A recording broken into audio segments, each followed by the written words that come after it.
Dean Martin went quiet. The journalist had asked a simple question.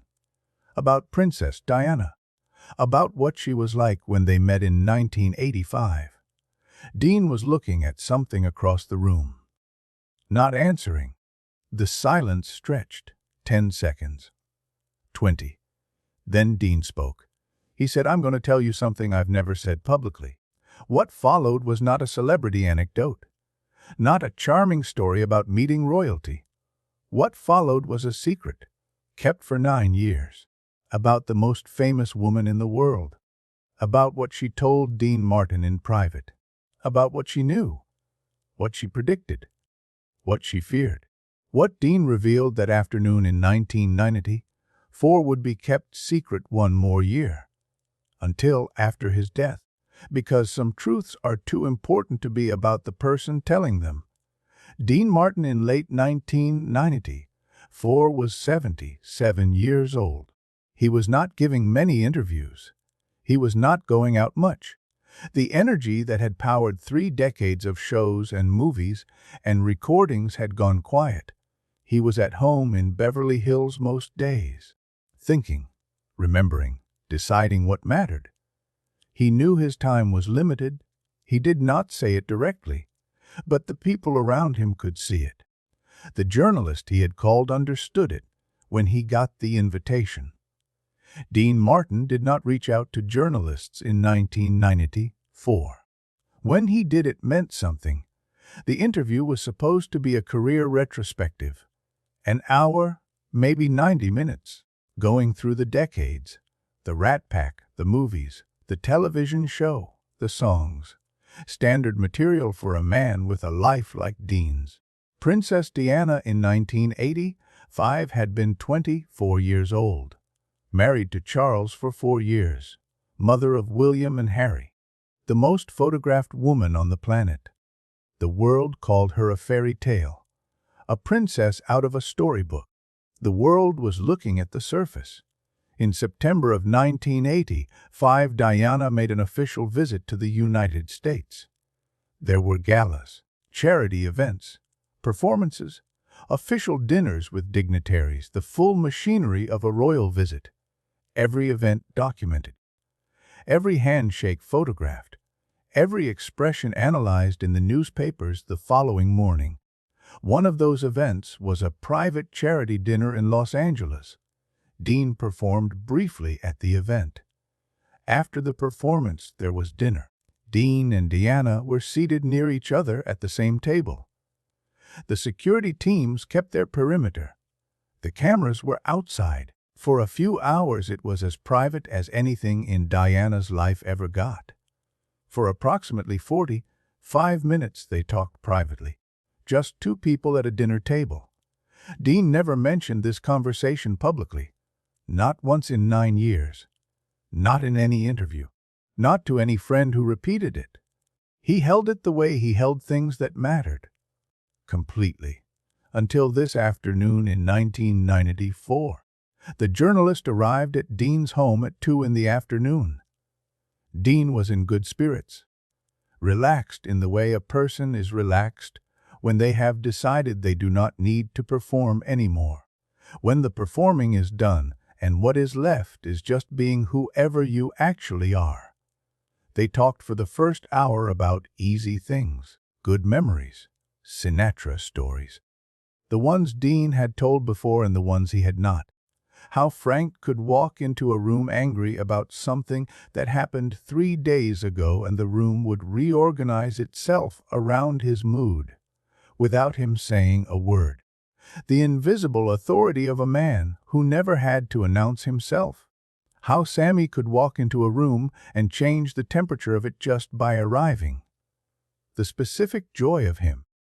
How you could be in a terrible mood and Sammy would find you, and within 5 minutes you had forgotten what you were miserable about. How Elvis had called Dean once at 3 in the morning just to talk about nothing for 2 hours. Not lonely exactly.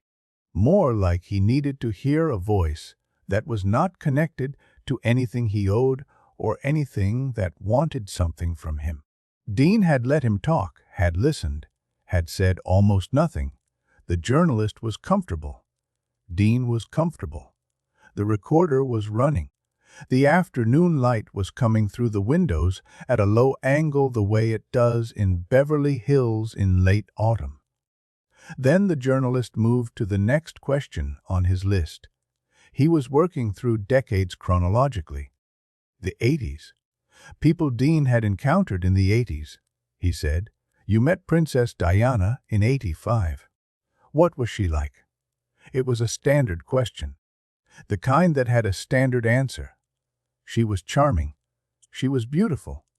She was everything you would imagine. 30 seconds and move on. Dean stopped talking. Mid-thought. His eyes moved away from the journalist, toward the window, toward something that was not in the room. The journalist waited. 1 second. 5.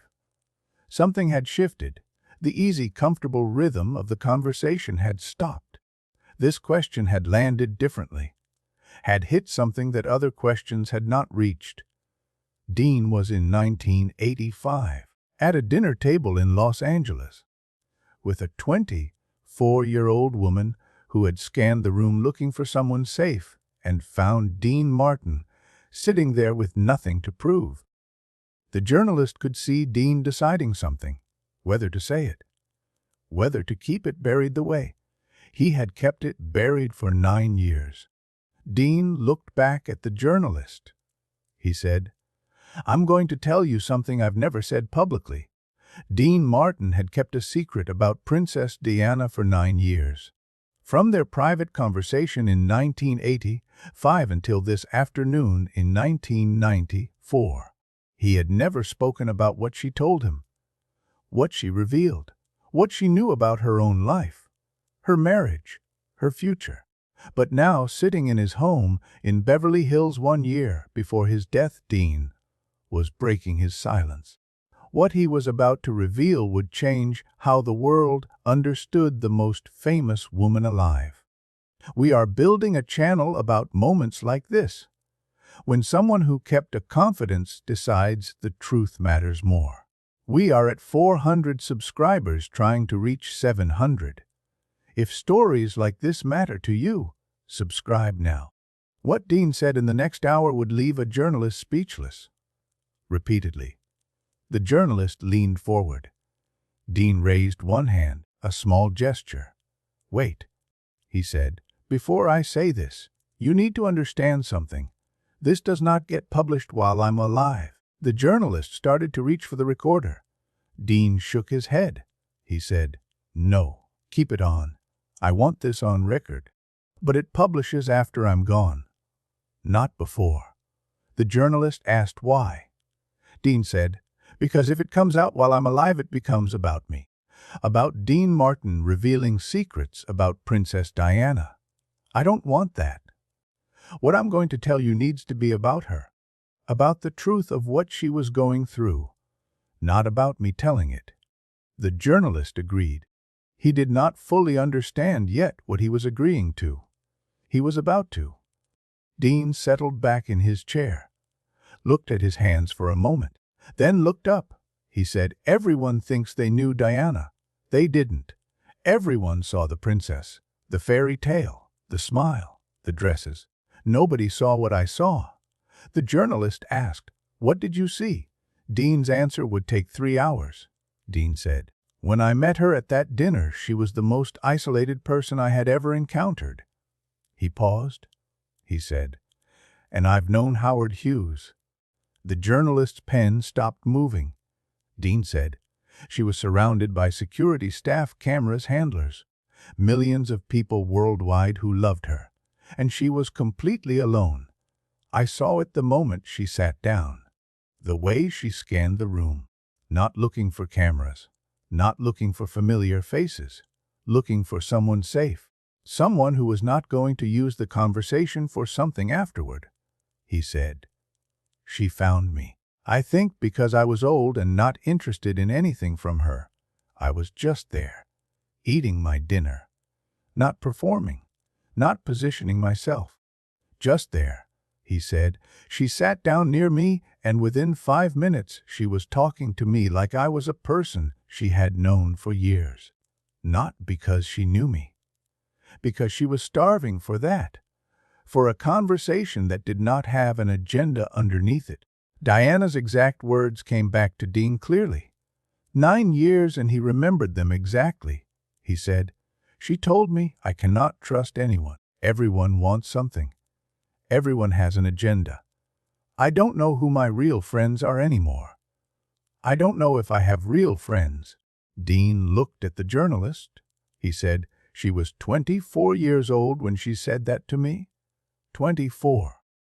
And she sounded like someone who had lived 80 years of disappointment, like someone who had already reached the end of something and was just managing what was left." The journalist said nothing. "Waiting," Dean said. "But that was not all she told me." Dean went quiet again. Shorter pause this time. He had already decided to say all of it. He said, "She knew about Charles and Camilla from the beginning." The journalist looked up from his notepad. Dean said, "She told me." Not in a dramatic way, not upset, just matter of fact. The way you state something you've long since made peace with, because you had no other option. He said her exact words. "He's in love with someone else. He's always been in love with someone else. But I'm the one who has to smile for the cameras." Dean let that sit in the room for a moment. He said, "She was not crying when she said this. She was not angry. She was just stating a fact. The way you'd state the weather. This is my life. This is what it is. I perform the role, and he performs his, and somewhere off to the side there's the real story that nobody official acknowledges." He said, "That was the moment I understood what her life actually was. Not a fairy tale. A performance. A very long, very public performance with no exit." The journalist asked, "How did you respond?" Dean said, "What do you say to that?" I said I was sorry. She smiled. Said, "Don't be." Said she'd known what she was walking into. That the sorry she needed was not mine to give. He stopped. He said, "There was more. Much more." Dean Martin had just revealed 2 secrets about Princess Diana. Her devastating loneliness despite being the most loved woman on earth. Her quiet acceptance that her husband had always been in love with someone else. Secrets from a 45-minute conversation in 1985, kept for 9 years. Now finally spoken 1 year before Dean's death. But there were 3 more revelations to come, each one deeper than the last. One of them would be the most chilling thing Dean Martin ever said in any interview. "The moment is here." Dean's face changed slightly, something like a smile, but with sadness underneath it. He said, "You want to know what surprised me most about her? She was funny." The journalist blinked. Dean said, "Really funny. Dark sense of humor. The kind you develop when your situation is absurd and laughing is the only sane response to it. She made a joke about the crown, about how heavy it was, about how she had to practice carrying it without wincing, about how there were people in her life she was required to curtsy to who she had not a single gram of respect for. She made that funny. She made it all funny," he said. "For about 20 minutes, she was just a person. A sharp, funny person with a good mind and a lot of observations about a world that was genuinely ridiculous, if you looked at it straight. She reminded me of the funniest people I have ever known. The ones who find the joke in the impossible situation because the alternative is to collapse under it," he said. "I liked her enormously in those 20 minutes, not the princess, her." Then someone official approached the table, a handler, an aide, someone whose job was to manage Diana's interactions, moving toward their table with the particular walk of someone whose presence means something is about to change. Dean described what happened next carefully, the way it had stayed with him for 9 years as the detail he could not shake. He said, "It was like a switch. The moment she saw this person coming, in the space of 1 second, the real Diana disappeared. Royal Diana was there instead. The posture changed. The expression changed. The warmth behind the eyes was replaced by something practiced and correct. She had been trained to do that, to put herself somewhere else and let the role take over, to hide on command. He said I watched it happen mid-sentence. She was making me laugh one moment, and then she was someone else entirely. Same face, same dress, different person inside it. The handler said something about the schedule. Diana responded with exactly the right words in exactly the right tone. Perfect. Flawless. The handler left. The switch went the other way. The real Diana came back. She looked at Dean and said, "Sorry about that." Routine. The way you apologize for something interrupting dinner. She had done it 10,000 times. He could see that. He said, "That was the saddest thing I saw that night. Not the loneliness, not the marriage. That switch. The fact that she had learned to disappear on command. That the hiding had become as automatic as breathing." Dean said, "But there was still more she told me that night. The part I've thought about every single day since she died." Dean went very quiet. The journalist noticed the change, something different from the other pauses. Heavier, like something was being carried into the room that had weight. Dean said, "She told me something that night that I have never repeated to anyone. Not to my children. Not to my closest friends. Not once in 9 years." He said, "She told me, 'Dean, I don't think I'll make it to old age. Either the pressure will kill me or something else will. But I won't grow old in this life.'" The room was completely silent. Dean said those were her exact words. "I've repeated them in my head thousands of times. I know them exactly. Every word." The journalist said, "She said that at 24. Dean nodded. He said, "I told her that was nonsense. I said she was young and strong and had 2 boys who needed her and she had decades ahead of her. I was emphatic about it. The kind of emphatic where you need the other person to hear it and believe it because the alternative is too difficult to sit with." He said, "She just smiled at me." He stopped, looked at his hands again. He said, sad smile, patient. Like she was letting me say something I needed to say. Like she already knew the truth of it and was being kind about letting me miss it. Like she had made her peace with something and did not want to take that from me. Dean looked up. He said, "She died in 1997. She was 36 years old, car crash in Paris, fleeing photographers." He said, "Not old age. Just like she said." He said, "I have thought about that smile every day since I heard the news. Every single day." The journalist did not speak for a long moment. Dean let the silence be. Then Dean said, "Do you want to know what I took from meeting her? What I actually learned?" The journalist said yes. Dean said, "Fame isn't always about getting what you want. Sometimes it's about losing what you need." He said, "What Diana needed was to be normal, to walk into a room without everyone rearranging around her, to trust that the person she was talking to her, not to the princess, not to the title, not to the image, to her." He said, "Her fame made all of that impossible.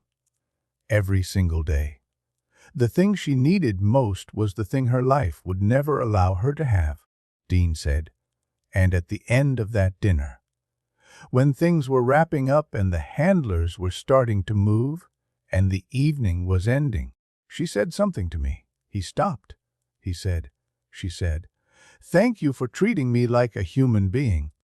He looked at the journalist. He said, "That's what the Princess of Wales thanked me for. Not for a performance, not for anything special, for treating her like a human being for 45 minutes. That's how rare it had become. That's what her life had taken from her. The basic experience of being seen as a person." He said, "That's what I want people to know. That she was a person. A lonely, trapped, frightened person who was kinder than she had any right to be given what she was going through.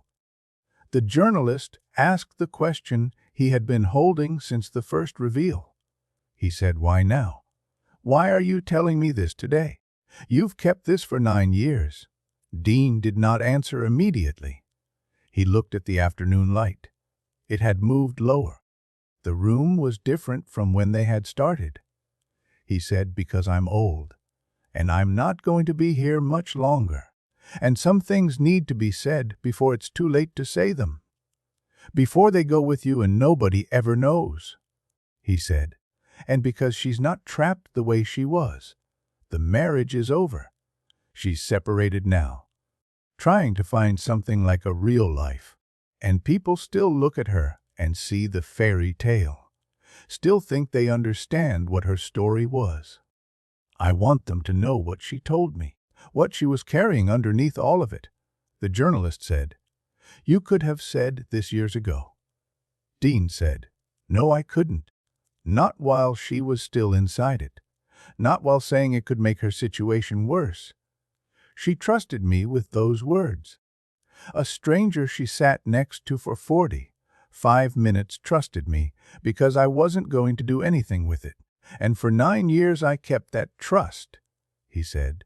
"But now I'm dying. And there's a clarity that comes with that. About what matters and what doesn't. About what deserves to outlast you. The truth about who she was deserves to outlast both of us," he said. "I want people to understand what kind of person she actually was. Not the image, not the fairy tale. The person. Someone who was funny and sharp and warm and trapped and lonely and scared and kinder than she had any right to be given everything she was going through. Someone who made a stranger laugh at a dinner table in Los Angeles and then thanked him afterward for seeing her." He stopped. He said, "You know what I keep coming back to? Her last words to me that night. She turned to me and said, 'Thank you for treating me like a human being.'" He said, "The Princess of Wales, the most photographed woman on earth, thanking a stranger for 45 minutes of basic human decency. That's what her life had come to. That's how rare it was for her to be seen as a person rather than an image," he said. "That's what I want people to know before I'm gone, before it dies with me." The journalist looked at his watch. 3 hours had passed. The interview that was supposed to be 1 hour had become 3. The afternoon light was gone. The room had shifted from afternoon to evening without either of them noticing. The recorder had more material on it than the journalist had gotten from any single interview in 20 years. Dean looked tired. The tired of having put something down. The specific exhaustion of carrying something for a long time and finally setting it on a table. The journalist said, "Is there anything else?" Dean thought about it, genuinely considered the question. He said, "No. That's what needed saying. The rest is just stories." He reminded the journalist of their agreement. "Nothing published while Dean was alive." The journalist said, "I understand. I'll honor that." Dean said, "I know you will. That's why I called you." He walked the journalist to the door, shook his hand, said, "Drive safe." The journalist kept his promise. Dean Martin died on Christmas Day 1995, 1 year and several weeks after this interview. The interview was published in early 1996, exactly as Dean had requested. His name in the headline, her story in the words. Princess Diana read it. She did not comment publicly, but people close to her said she had been moved by it. That she had not known Dean had carried those words for 9 years. She died on August 31, 1997, Paris, 36 years old. Not old age, just as she had told Dean. This is not a story about celebrity gossip. It is not about revealing secrets for entertainment, not about finding fault or pulling back curtains on famous people to make ourselves feel better about our ordinary lives. This is about the cost of fame, the real cost, not the inconvenience of recognition, not the burden of being watched, the actual human cost. What it takes from you when it takes everything and does not stop taking.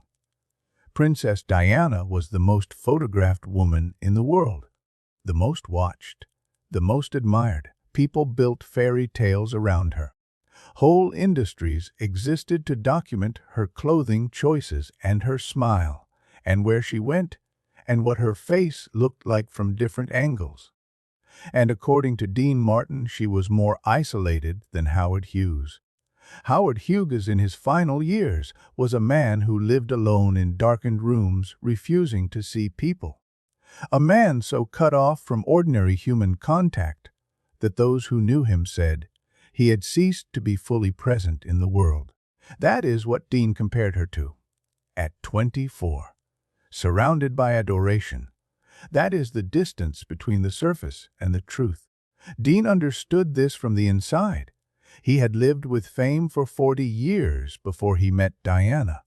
He knew what it did to people, how it separated you from the ordinary texture of life, how trust became nearly impossible when everyone in the room wanted something from you, how you could be surrounded by 1,000 people who claimed to love you and feel entirely alone because not one of them was loving you exactly. They were loving what you represented. Dean had managed it by holding parts of himself completely private, by drawing clear lines, by protecting what mattered before fame could reach it. He had Steubenville inside him still, the boy who had been nobody. He held on to that. It told him who he was when the fame tried to answer that question for him. Diana did not have that option. She was royal. Everything was public property. Every expression was documented. Every relationship was national news. She had no self to retreat into. It had been trained out of her.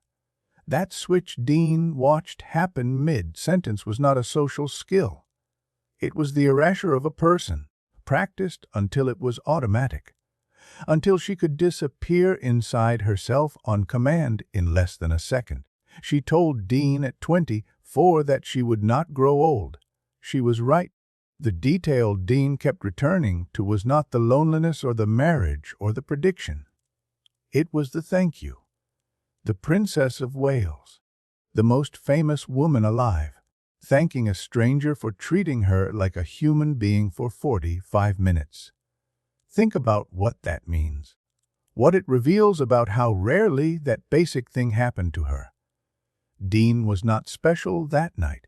He just talked to her, asked questions and listened, did not need anything from her, did not perform around her. He just sat there and talked to a person, and she thanked him like he had given her something rare, because he had.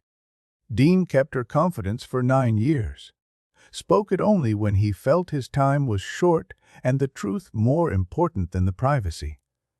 Asked that the story be about her, not about him telling it. He could have told this story at any point and made headlines, could have used it to refresh his public image, could have published it as a book and made money from it. He chose none of those things. He called one journalist, made one request. Wait until I'm gone. Because he understood something about what Diana had given him. She had trusted him with her truth at a table in Los Angeles in 1985 because he was not going to use it. And for 9 years he proved her right. He broke the silence only when he felt the truth itself was more important than continuing to hold it, when he was dying and the world still did not understand what she had been going through. That was Dean Martin. Not the singer, not the entertainer, not the Rat Pack legend, the man who listened, who kept his word, who understood that some truths belong to the world even when they were given to you in private. He told the story so we would know her, so we would stop seeing the fairy tale and start seeing the person. There is a woman in a photograph from 1985, standing at a dinner in Los Angeles in a pale evening gown. surrounded by security and handlers and cameras just outside the door, smiling the smile she had been trained to produce on command. And somewhere at that same dinner an older man from Ohio, who had changed his name from Dino Crosetti to Dean Martin, sat down across from her and talked to her and listened, and did not need anything from her except the conversation itself. She thanked him for that. He kept it for 9 years. He gave it back to the world at the end of his life, so we would understand what it had cost her to be who she was. That was Dean Martin. She deserved that. 1994. Beverly Hills. Dean Martin called a trusted journalist to his home, asked him to record something, asked him to wait until Dean was dead to publish it, then broke a 9-year silence about Princess Diana, her loneliness, her knowledge of Charles and Camilla, her hidden sense of humor, her chilling prediction about not growing old, her desperate need to be seen as human. Dean died in December 1995. The interview was published. Diana died in 1997, 36 years old. Not old age, just as she had said.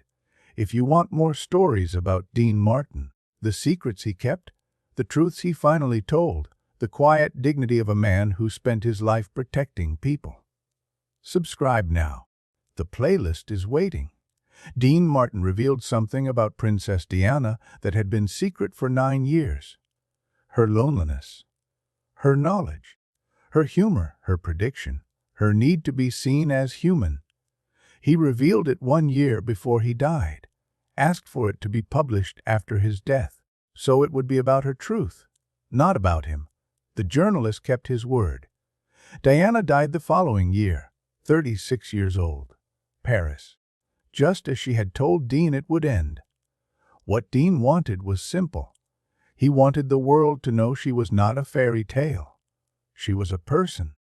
A trapped, lonely, frightened person who carried extraordinary grace through circumstances that would have broken most people.